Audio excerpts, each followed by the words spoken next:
YCP కార్యకర్త Ginjupalli Srinivasarao TDP నేతలు దాడి చేయగా పరామర్శించడానికి వచ్చిన మాజీ సీఎం వైఎస్ జగన్ ఎన్టీఆర్ జిల్లా జగ్గయ్యపేట నియోజకవర్గం విజయవాడలో పెనుగంచిప్రోలు మండలం నవాబుపేట గ్రామానికి చెందిన వైఎస్ఆర్ కాంగ్రెస్ పార్టీ నాయకుడు గింజుపల్లి శ్రీనివాసును టీడీపీ నాయకులు దాడిలో గాయపడి చికిత్స పొందుతున్న ఆసుపత్రి వద్ద మాజీ సీఎం వైఎస్ జగన్మోహన్ రెడ్డి గారు పరామర్శించారు.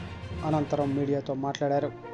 ఈ కార్యక్రమంలో జగ్గయ్యపేట నియోజకవర్గ ఇన్ఛార్జ్ సామినేని ఉదయభాను, జిల్లా నాయకులు తదితరులు పాల్గొన్నారు.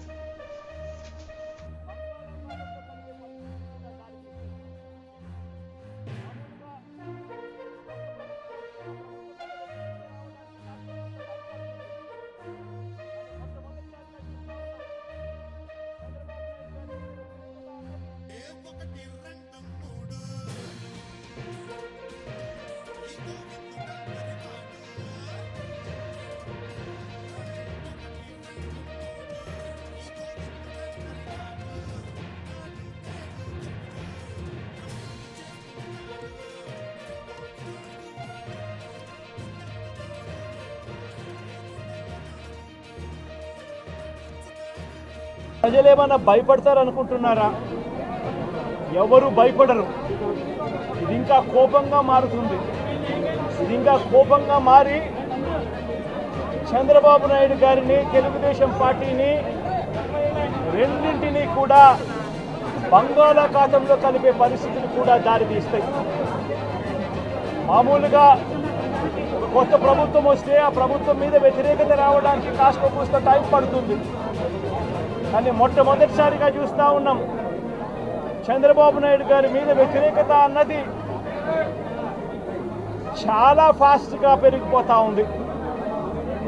నిజంగా ముఖ్యమంత్రిగా ఉన్న వ్యక్తి గవర్నెన్స్ మీద ఫోకస్ పెట్టాల్సింది పోయి ఏం చేస్తూ ఉన్నాడు అన్నది ఒక్కసారి తనను తాను ప్రశ్నించుకోవాలి అని అడుగుతా ఉన్నా. ఈరోజు రైతులకు సంబంధించి వ్యవసాయం పూర్తిగా ముమ్మరంగా సాగుతూ ఉన్న పరిస్థితుల్లో రైతులకు తాను హామీ ఇచ్చిన, మేనిఫెస్టోలో తాను చెప్పిన హామీ, రైతులకు 20,000 రూపాయలు పెట్టుబడి సహాయంగా ఇస్తానని చెప్పి రైతులకు ఎగరగొట్టేశాడు. ఇవ్వాల్సిన రైతు భరోసా సొమ్మును కూడా ఇవ్వకుండా, ఎక్కువ చేసి ఇస్తానన్న రైతు భరోసా సొమ్మును కూడా ఇవ్వకుండా రైతులకు మోసం చేశాడు. పిల్లలు బడులకు పోతా ఉన్నారు. ఎంతమంది పిల్లలు బడులకు పోతా ఉన్నారు అన్నది అందరికీ తెలిసిన లెక్కలే. ప్రతి సచివాలయంలోనూ ఎంప్లాయీస్ ఉన్నారు, మండల ఎడ్యుకేషన్ ఆఫీసర్లు ఉన్నారు. అయినా కూడా తల్లులను మోసం చేస్తూ అమ్మఒడి ఎగరగొట్టేశారు. ప్రతి పిల్లాడికి ఇస్తాను అని ఎన్నికలప్పుడు చెప్పిన హామీ, నీకు 15,000, నీకు 15,000, నీకు 15,000, నీకు 15,000 అని చెప్పి ఆ ప్రతి పిల్లాడిని చూపించి ఇస్తాము అని చెప్పి ఆ పిల్లలను మోసం చేశారు. ప్రతి అక్క చెల్లెమ్మలను మోసం చేశారు.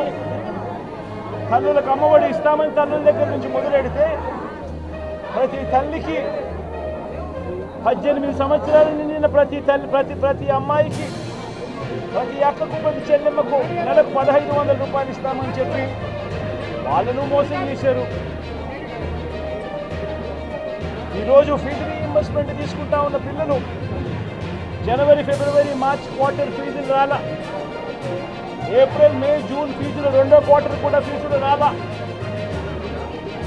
పిల్లలు చదువుకునేదానికి కూడా ఇబ్బంది పడే పరిస్థితిలోకి, ఫీజులు కట్టలేని పరిస్థితిలోకి కాలేజ్ యాజమాన్యాలు ఫీజులు అడుగుతూ ఉన్న పరిస్థితిని ఈరోజు చూస్తూ ఉన్నాం.